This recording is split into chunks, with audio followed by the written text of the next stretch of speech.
ladies and gentlemen, and welcome to Living with S. I'm your host, Sharon Mundia, and given that it is October, which is Breast Cancer Awareness Month, we thought we'd dedicate a show to a guest who has survived breast cancer, come out stronger than ever, and her name actually is Njeri, but she's known as the Pink Warrior, which I really like. Welcome to the show, Catherine. Thank you. So tell me, why the Pink Warrior? Pink is associated with breast cancer. So every time we are talking about breast cancer, it is associated with color pink. Yeah. And because I have conquered this monster, Right. I call myself the Pink Warrior. I love it. I love that you talk about conquering it Yes. and coming out as a warrior, Sure. and sort of helping others also feel the same and come out of it strong, Yes. you know, on the other end. Yes. So tell me a little bit about yourself, maybe touch on your childhood and then leading up to when you started to feel that things were not going right. I'm married to one Mr. Josephat Kihara. I am a mother of one girl who just turned 9 years in May this year. Oh, wow. And May what? May this year. May, what's the date? May 18th. Oh, okay. Yeah, okay. May 18th was her 9th birthday. Yeah. And growing up, I was very healthy. I actually didn't have those many visits to the hospital, just the usual colds and the like. And I remember I began feeling the issue about breast cancer when I was breastfeeding my kid. Okay. That was in 2011, 8 years ago. Right.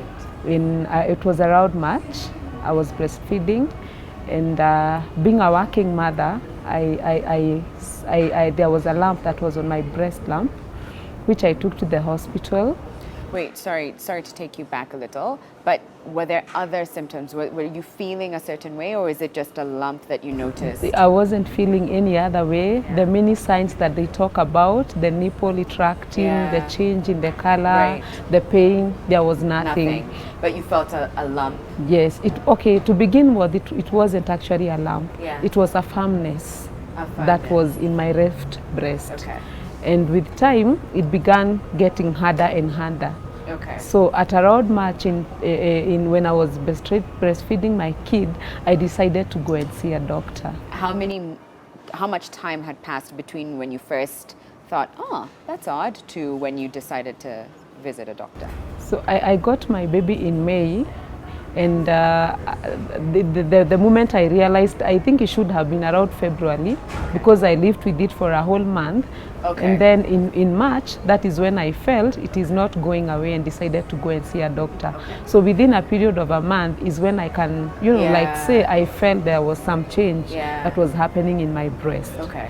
So I went saw a doctor, and the first doctor I saw said it was a milk clot, Okay. which I bought. After Right. all, I was breastfeeding, Breastfeeding. so I was okay. This could be. Did he or she do any tests? No, he didn't. He just examined the breast. It was a doctor I know. Okay. It wasn't a new person to me. Yeah. He was a doctor I knew on a daily basis. Okay. And so he was aware I was breastfeeding. Okay. So he was quick to tell me that this could be a milk clot. And the reason he said is because I was a working mother. Okay. So you leave the house in the morning, you are away the whole day, you are coming back in the evening, the breasts are full. So he said there would be a possibility because of, the fact that you're not breastfeeding the baby, and I was working away from home. So I was not having the opportunity of going back to the, like during break time and nurse the kids. So I leave in the morning. And you weren't pumping either? I wasn't pumping Okay. because I didn't have that much milk. Okay. So I wasn't pumping. Okay. So when he said that it was a milk clot, I You somehow bought bought it. it and said this could be it. Yeah. So he gave me some medication and told me to go and take it for a whole month, which I did. I took the medication, but somehow the firmness did not go. But there was no pain. Remember, there was no pain. It just out of the self-examination, and you feel something is not right, and you are aware to the fact that there's something called breast cancer. In my mind, it wasn't like it should be it. Just the fact that you want to keep on checking your body, and you don't want to, live with something that you think can't be tested. Do you mind me asking how old you were then? I was 29. Wow, 29. Yes. newborn, Yeah. and then the lump. Okay, so you take the medication for a month. I take the medication for a month, and I think at some point the firmness was it reduced a little bit, but then it came back. Okay. So I went to the same doctor, and he told me. This is April now. This is April. This is April. And the doctor told me if the medication did not work, let's try pressing the breast with a warm cloth. Okay. You know? Yeah. And in my mind, in my family, there is no history of breast cancer or anything. So it had never occurred to me that it could ever turn out to be it. So he said, let's, go keep pressing the breast with a warm cloth, and make sure that you keep breastfeeding the baby as much as possible, and try pumping the milk in the morning so that your breast doesn't, compress so much with lots of milk. And again, nothing. Did you consider seeking a second opinion at any point, or were you? At that point, I didn't. Okay. At that point, I didn't. So I pressed the breast for 1 week. And I think because now of the friction, the warm water, the disturbance of the cancer itself, though I didn't know it, I began feeling some pain. So when I began feeling some pain, that is when I decided to go and see a different doctor. Second opinion. So before we continue, I'm curious to know what did your partner think at this point in time, and had you shared this with your family? Yes, I had shared this with my husband, and just like me, he was okay with the opinion of the doctor. Okay. Remember, there was no history of any breast cancer in our family, and if you agree with me, around that time, it should be around 8 years ago. More or less, we had the notion to believe that cancer is for the post-menopausal women, much older, the older, and below that, you really are not a candidate to get such a disease. And did you share it with any family members? No, like your mother? no, Okay, so no. It was just me and my husband. Okay. So I went to see a different doctor, and this time I changed the hospital. The first 2 times, this friend of mine was working in a government hospital.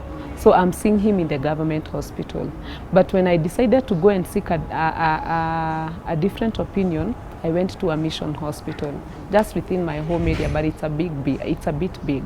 So I went and explained what I was feeling to the doctor, and he sent me to go and do an ultrasound. So I went.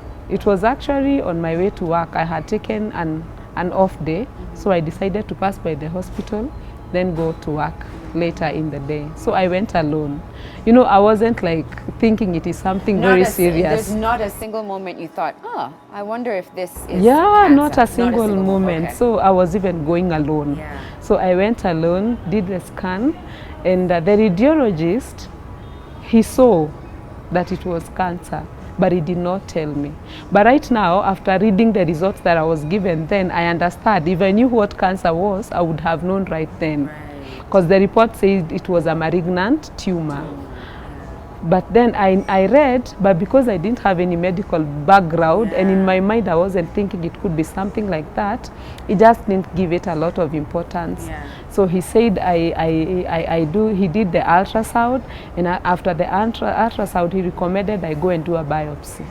So all these happened within the same day. Okay. So I went, and at no point are you thinking, okay, why am I now doing a second test? No. But okay, as he was doing the radiation, the ultrasound, he explained to me, he showed me, shots in the screen, and he was telling me that there is a lot of protein in your blood, in your breast. I don't want to rule out it's cancer, but I want to send you for a further test. I think he was just being cautious.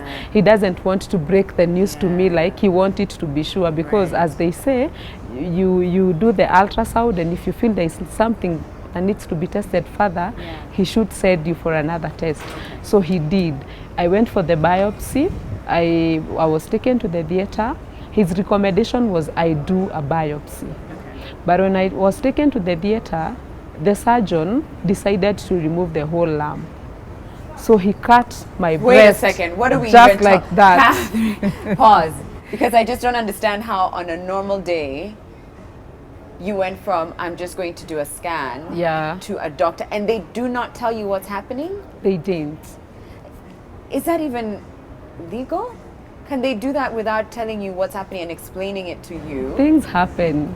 Things happen. I don't remember anybody explaining to me. They're just telling me do this procedure. So then they're like, have okay, you, at this point, go have to you- this room. Oh, then I do. So go do a biopsy. Okay, they are telling you we want to go to take a biopsy so that we can check that tumor, what is in that tumor. Okay. And me, I'm just, you know, the innocent person, and you've not at the weirdest time thought that things could turn out this way. But when they're talking about biopsy, are you thinking, oh, I'm going to be, you know, they're going to wheel me into the, No, you know, I'm walking. okay. I'm walking. I'm fine. I'm not in any pain. I am so Have fine. you called your husband? No. No, no, you're a warrior. You're a warrior. I did not call anybody. Wow, okay, so. But wow. okay, Ilea, I have seen the ultrasound guy. He has said I go and do a biopsy. Okay, fine, sawa sawa. You have money to do the same?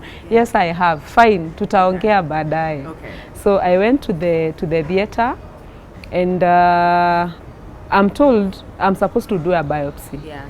So that is removal of a small portion of the tumor. Yeah.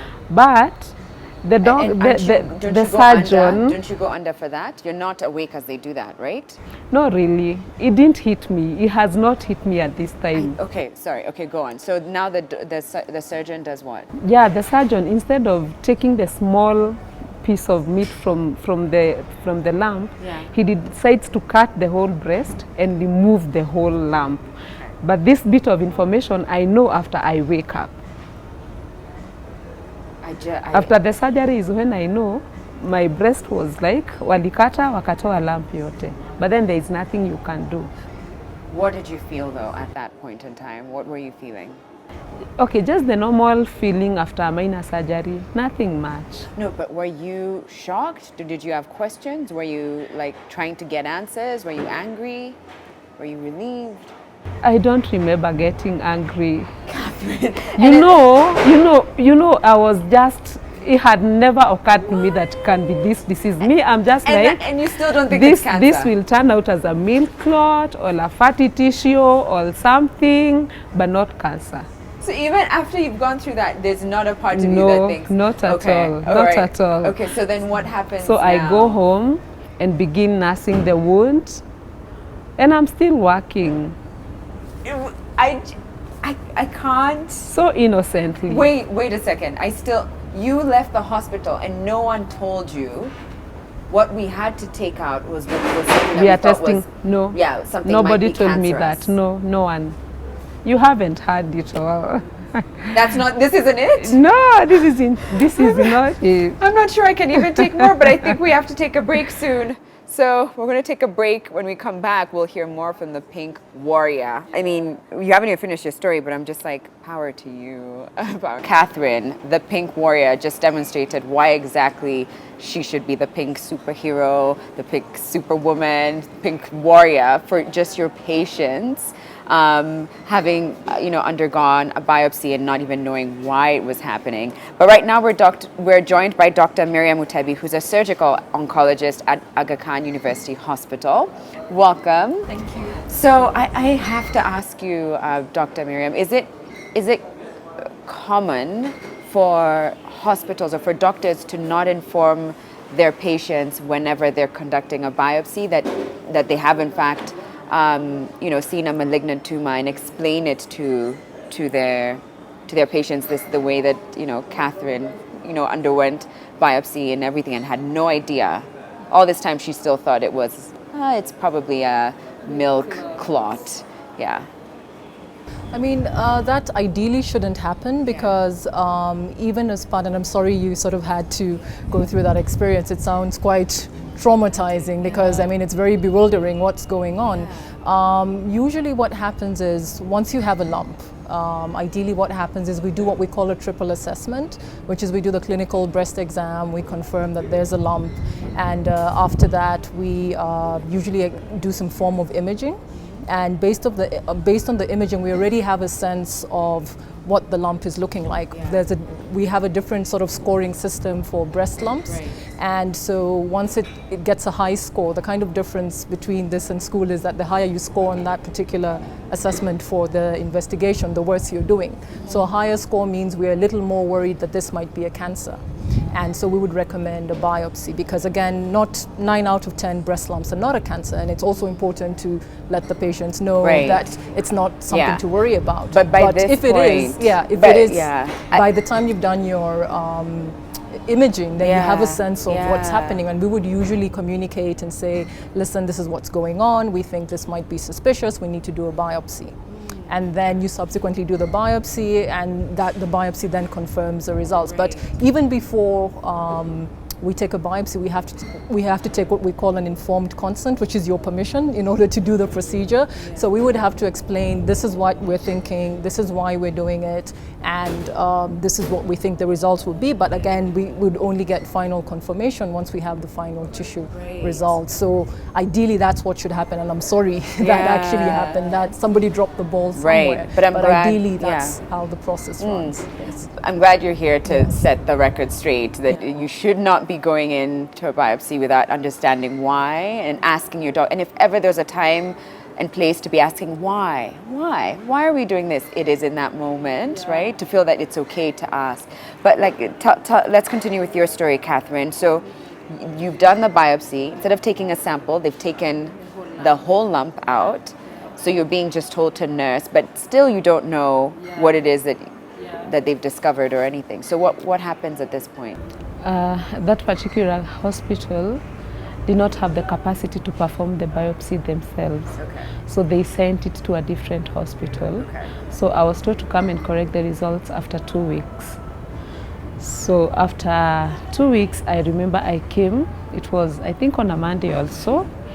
And when I went to the theater reception... Again, you are alone? You've not asked for... Because you still do not think that I still do not think it's cancer. So all this time, I'm doing things my way. I'm doing things alone. So I went to the theater reception and said I have come to pick my results. And the receptionist told me that the surgeon who did my surgery is the only one who can give me the results. And apparently, he wasn't in on that day. So I was told to go and come back on Thursday, the same week. So I was calm and I went back.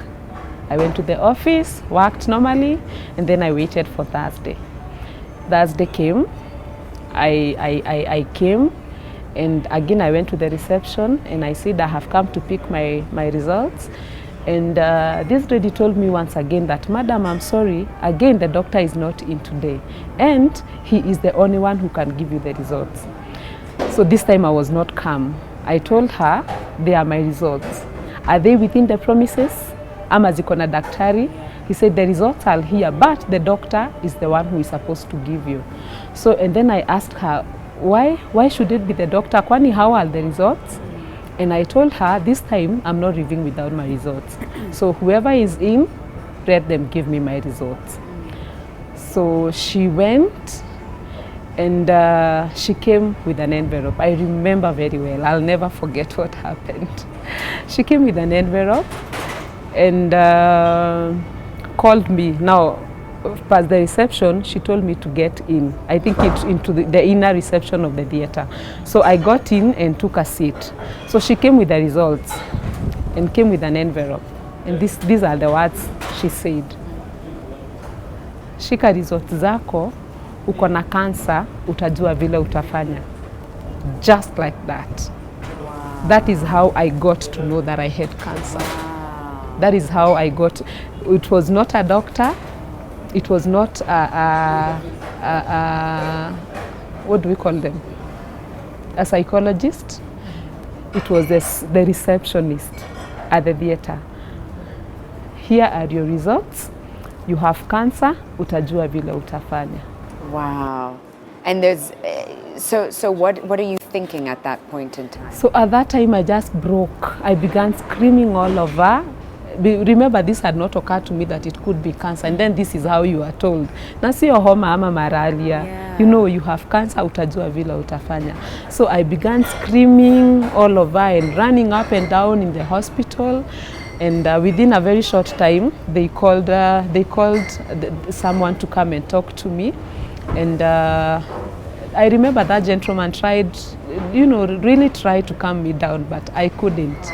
I couldn't. How could I have calmed down after, knowing such information in such a blunt way? But shame on that lady. I mean, Yeah. Dr. Miriam, what is the best way to proceed? And I'm so glad that you're here, because then you get to show us really and truly what is the ideal procedure meant to look like, and what are you, as a patient, what should you expect? Yeah, because I think as a patient, and as anyone really, if you're going to receive news, there is amount of preparation that has to have been done beforehand. Like I had said, if we were thinking of something suspicious, then I've already started planting the seed that, hey, this looks a little worrisome, and this is what it is.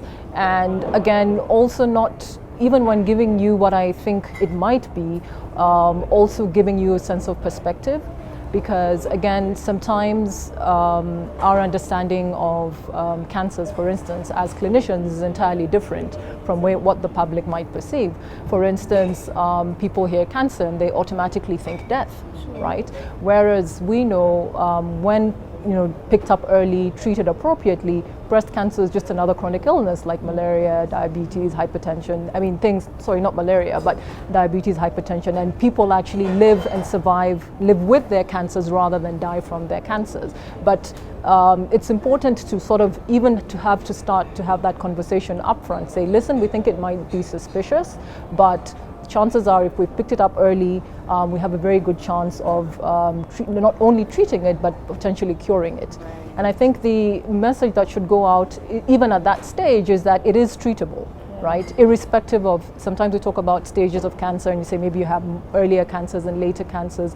Irrespective of what stage it's at, it is treatable. It's only the goals of treatment that change. Right? But it's important upfront to say, hey, we think this might be suspicious, and then even when we're breaking bad news, we sort of go back to follow up on the discussion and say, listen, we had talked about this earlier, we thought it might be suspicious, we maybe had a biopsy which has actually confirmed what we were worried about. But I mean, again, I think it's always important to give hope and put it into perspective, not necessarily false hope, but within the practicalities of where we are.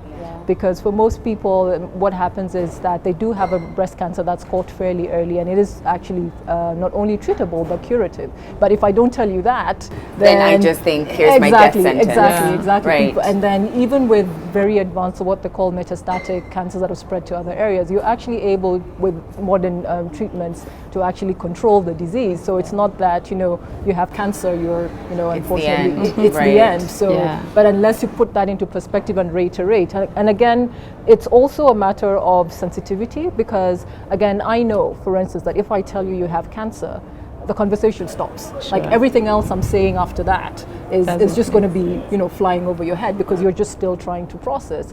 And so what we usually do is we break the news, and then we give you some time to think about it, and we say, sometimes if you haven't come with a loved one, we say, come back with your loved one, let's talk about this again, because everything else I've said at that time is basically exactly, and because cancer care is complex, there's many nuances and aspects of it, so we give you some time to process the news, again, depending on how you feel, because everyone responds differently. We, at that same sitting, we say, would you want to talk to somebody else? We are fortunate to have on our clinic a number of cancer warriors, and so who are actually as part of our nursing care. So they're actually on tap if somebody wants to just have an urgent consult. And we also have so basically that is not what should have happened. And that nurse really was, or receptionist, I'm not sure, but that was absolutely irresponsible of her to deliver the news like that, because there's no hope there. But Dr. Miriam, you've talked about how there's sometimes the public is misinformed, and they have misinformed ideas about cancer. And actually, before the segment previously, Catherine, you did share, well, I'm 29. That's part of the reason she didn't even think about the possibility of this lump being cancerous. Is that true when it comes to age and cancer or breast cancer? Is it that the younger you are, the less likely you are to have breast cancer? Yes, that's true to a certain extent. When we were in med school and we were reading these medical textbooks, what the understanding at the time was breast cancers was a disease of the 60s and 70s. But what we've tended to realize with time and research is that especially in sub-Saharan Africa, women tend to present 10 to 15 years younger than their counterparts in the West. So that's the first thing to take into account. So our ladies not only are diagnosed at much earlier ages, but with also more aggressive disease. And I mean, there's lots of ongoing studies. We're currently involved in genetic studies around this to sort of try and understand the drivers behind this. But the reality is that on average, our patients tend to be 10 to 15 years younger. The average age of our breast cancer patients in Kenya currently, if we go by our statistics from last year, is about 48 years on average, with a mean of about 45 to 52. But we definitely do see quite a number of patients who are below less than 40 years of age, less than 30 years of age. And that's why, as part of public awareness, we say it's important to have what we're calling the triple assessment. So we've seen, because we work as a referral center, and so we have ladies who've come in and they have a lump.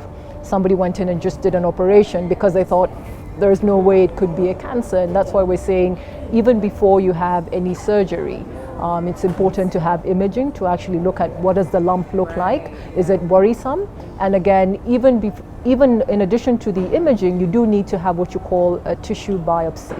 And this is done usually through a needle. It could be either what you call a fine needle, where they put a needle in and take a number of cells, but ideally they should do what they call a core biopsy, which is a thicker needle, and you put a tissue in and take out a small amount of tissue.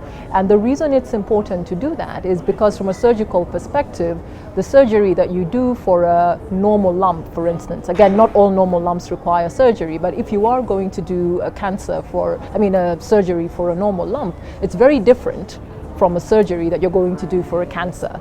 And you see, because in cancer surgery and with any surgery, you want to get it right the first time. You don't want to go in, have a surgical misadventure and then realize, oops. I mean, in this day and age with the technology we have, nobody should be going in to explore and find out what it is. We should be telling you upfront, this is what we think it is. Our biopsy confirms this is what it is, and this is what we intend to do in terms of planning.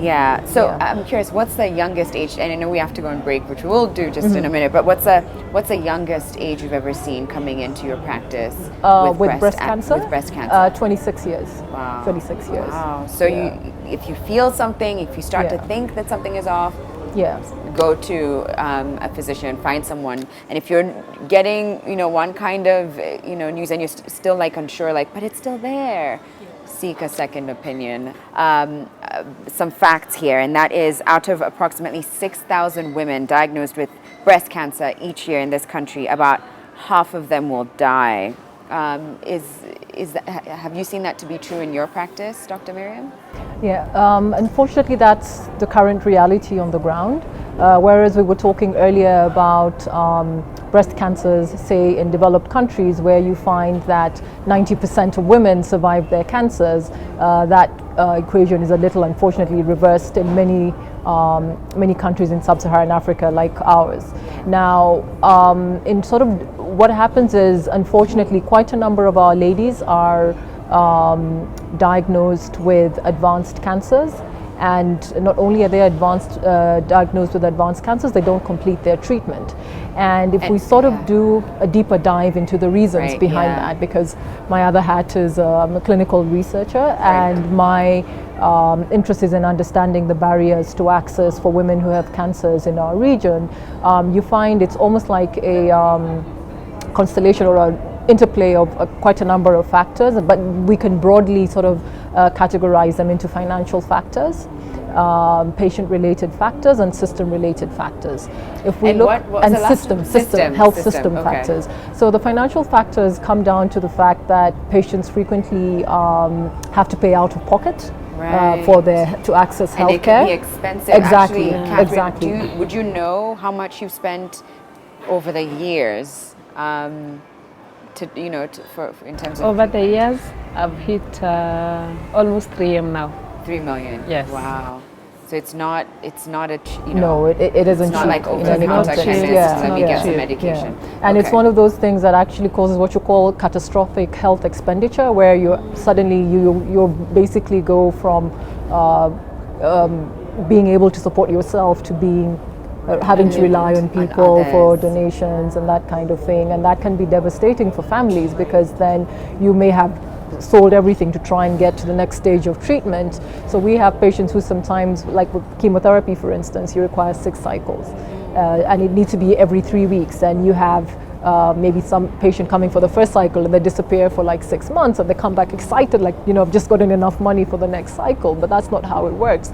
And so those are frequently some of the things that cause delays in terms of part of the financial factors. Yeah. And then if you look at the patient-related factors, there's a combination of factors. There's sociocultural factors, especially around breast cancer. What we've realized is women frequently are not the primary determinants of their health-seeking behavior. So they need sometimes to get permission or financial support from a partner or a spouse.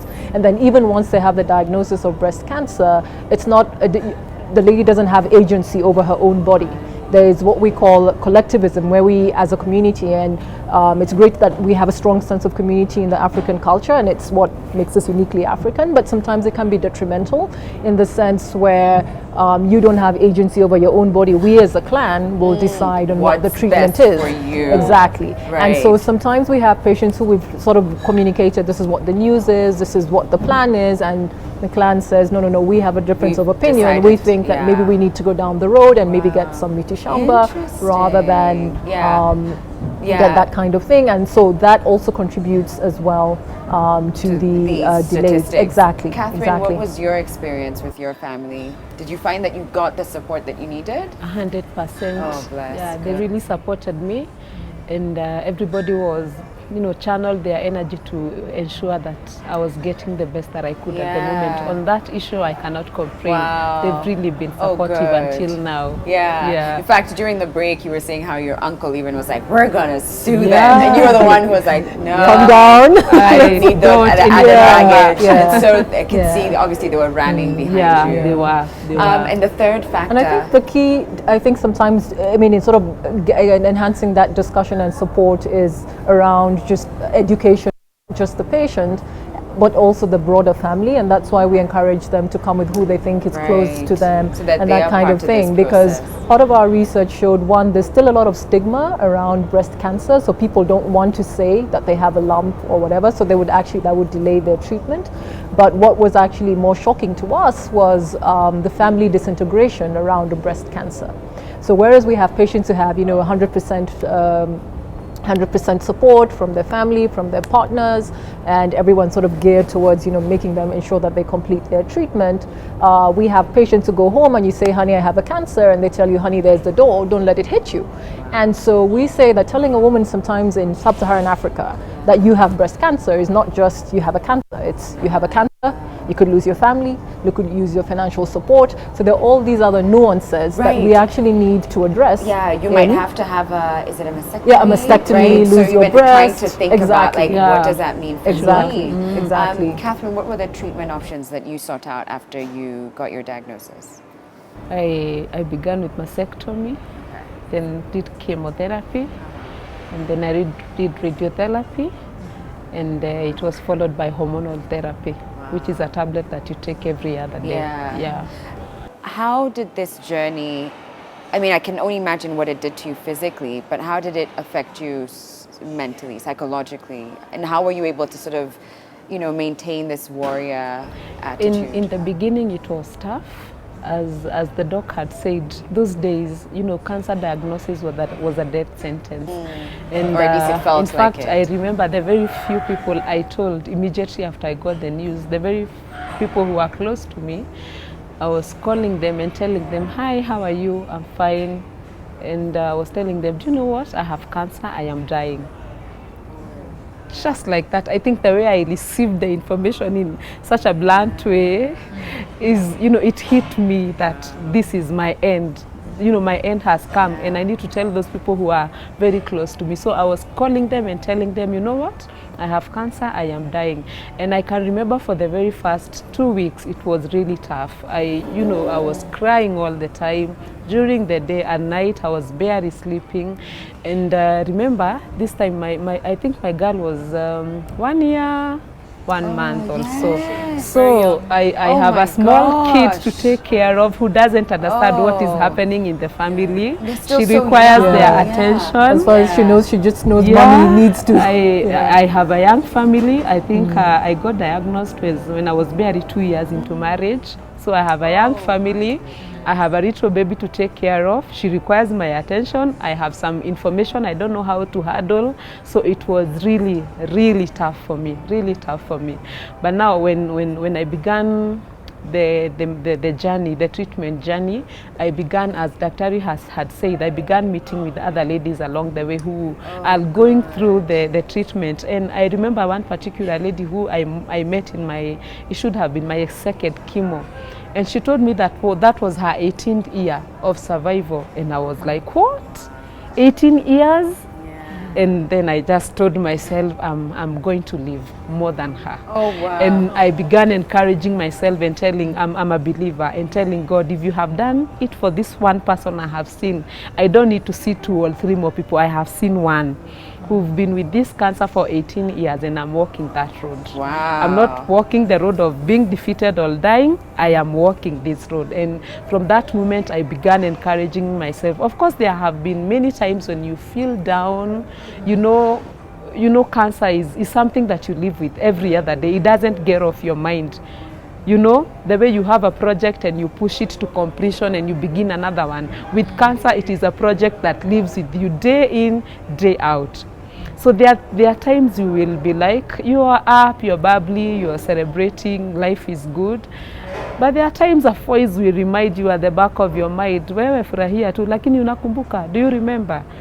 So it is not easy. Even now, it is not easy at all. Wow. But by the grace of God, you keep living one day at a time, and appreciating what you get, and celebrating where you can, And now you said your daughter turned 8? Is it 9? 9. Yeah, my daughter is 9. Years down the line. She turned 9. Oh, she turned 9. So, yeah. Dr. Miriam, how much of that, the healing process, is really a mental shift? How much of survival is really just here, you deciding, I want to do this, versus getting the treatments and going through chemo and, is this important, the shift? That you're going absolutely, to make absolutely. And I think it's one of those things that's frequently underplayed, but we actually sometimes tell our patients, we're only giving you the 30%. The 70% is actually up to you, because that's a huge number. Exactly. But I mean, the message that we're trying to put across is, if you think you're lost or you think you're found, you are. Right? It actually comes down to what you actually believe. And we've seen instances in medicine where this is actually, confirmed, where you actually have patients who you think should do really well, but somehow they believe that they're going to do badly, and they invariably do badly, right? And you have patients who, from the outset, believe they're going to get better, and despite the odds, I mean, we say medicine keeps you humble. You're like, oh, we didn't think you would do it, but okay. But so to be completely honest, the mental state of mind in anything you're trying to achieve is key. Just the belief that you're going to heal, you're going to get better. And so our role as clinicians is to support you along that journey, because as Catherine said, it's a journey we're sort of walking together, and there's always going to be valleys and hills. There are dips where you feel like, maybe I'm not coping so much. And that's when we say, and what we encourage our patients to do, is you don't feel that you need to take on everything, because again, like when I give you a cancer diagnosis, you basically go through the stages of grief, because you're grieving for a life that you've lost, right? Yeah. So you're going through denial, you're going through bargaining, and you go through anger. You're like, I mean, out of all the people that we could have possibly picked, why does it have to be me? That kind of thing. And then you sort of slowly get to acceptance, and everyone sort of processes differently. And so we tell patients, you don't feel that you need to struggle. If you feel I'm not coping, there's such a broad system that's willing to support you, whether it's the health workers, your family, and whatever. And if you feel like I'm struggling here, then it's actually a strength to say I need help. I need help, rather than sort of just go on with that and you do know it on your own. Exactly. So, exactly. Catherine, You know, just yeah. as Doc is saying, you know, that time when you're going through treatment and when you, in quote, physically look sick, you have a lot of support. People are coming to check out what you're doing after chemo, after radiation. But there are times when you regain back your strength and life gets normal to you. Yeah. And somehow everybody just walks away because according to them you Yeah, are you're now okay, healed. you're now healed, Yeah. and life has gotten back to more you. You're back to work, you're doing things by yourself, and so everybody just, you know, goes back and takes off and you're left alone, and that's a very sad period for once, for in one's life. That's a good tip though, you Yeah. know, just for people watching who probably are, Because you know, there's okay, they think you're okay, they want you to live a normal life, but maybe deep within you there's sometimes you want to you know, to feel like I need to mourn, I need to grieve, I need to cry over this situation, and people are like, hey, what's wrong with you? You got healed, you know. Yeah, but it's not that simple. It is not that simple. So what is your status today, Catherine? My status today is remission. Doc will understand that better because it's been 8 years. But when I was in the 7th year, I keep doing tests every 6 months. I'm in the hospital for thorough checkups. And when I was doing the 7th year checkup, it was discovered in another funny story that the cancer had metastasized. It had come back. That was in 2018, July or thereabout, yeah. And I had to go through the process all over again. Chemo, radio, another medication, all over again, yeah. But currently, I'm just on some hormonal tablets. I'm supposed to go again for checkup November, and I'm fine. I feel okay, so I should be okay, even where I don't know and where I don't see. Because as I had said earlier, positive energy can take you a very long way. That's true. And when you have hope within yourself, you have the energy to fight. Even when the body is weak, the energy that is coming from within is able to take you to a very bigger mile. So as much as I know that I am fighting a disease that is so big and so strong, I keep telling myself, if others have made it, why not me? Even when the body is telling me otherwise, even when I have issues with my lungs, when I'm coughing, when I have other issues that are bringing me down, that like pleural effusion sometimes hit me back, but I keep telling myself, I have to fight, I have to fight. That is why I'm calling myself a warrior. Because for you to become a warrior, you have to keep on fighting and fighting and fighting. So I have to keep on winning and winning. And so I am constant. And I am aware to the fact that I am in a battlefield.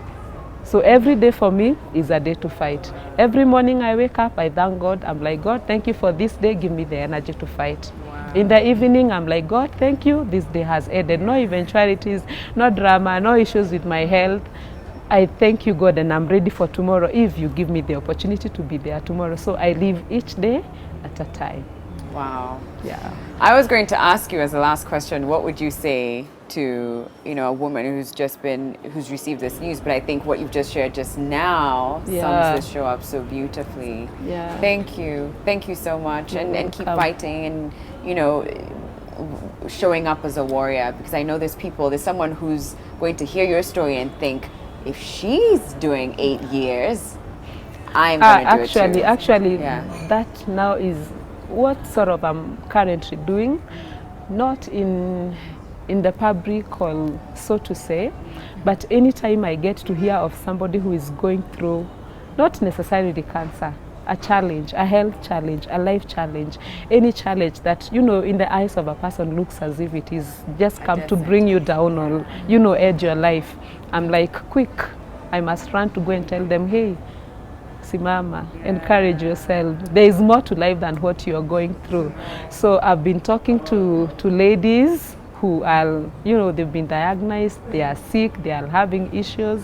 I've been talking to them. Every time I get an opportunity to talk to a person, if I get an opportunity in my church or any other different church, you invite me to come and preach to your church, I will preach. But before I end the sermon, I will tell you, there is a God who is able to do this and this and this and that. So in case you are going through an issue that is too hard on you, hold on. It's going to be okay. It's going to be okay. All right. Yeah. Thank you so much, Catherine. You're and thank you so welcome. much, Dr. Miriam, Thank for you. demystifying. You've been incredibly inspiring. I mean, it's like the urgency of now. Just Yeah. live in the moment, Yeah. appreciate everything. Yeah. So, Oh, thank you. We ladies. celebrate you. Thank yeah. you. We thank We do. God. We do. Yeah. We Thank thank you for God. coming and sharing your story here, because I know for a fact that someone who's listening, they're going through a hardship in their life, and that listening to you has made them think that it's going to be okay, that I should fight and All right.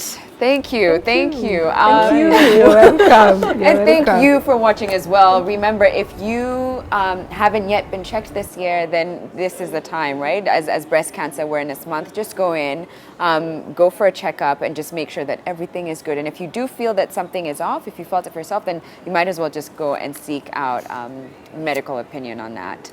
But thank you as well to the ladies once again. I'm so in awe of how you were able to rise above all the different things that happened to you and felt like it was a death sentence, and you were like, actually, no. So thank you for inspiring me and others today.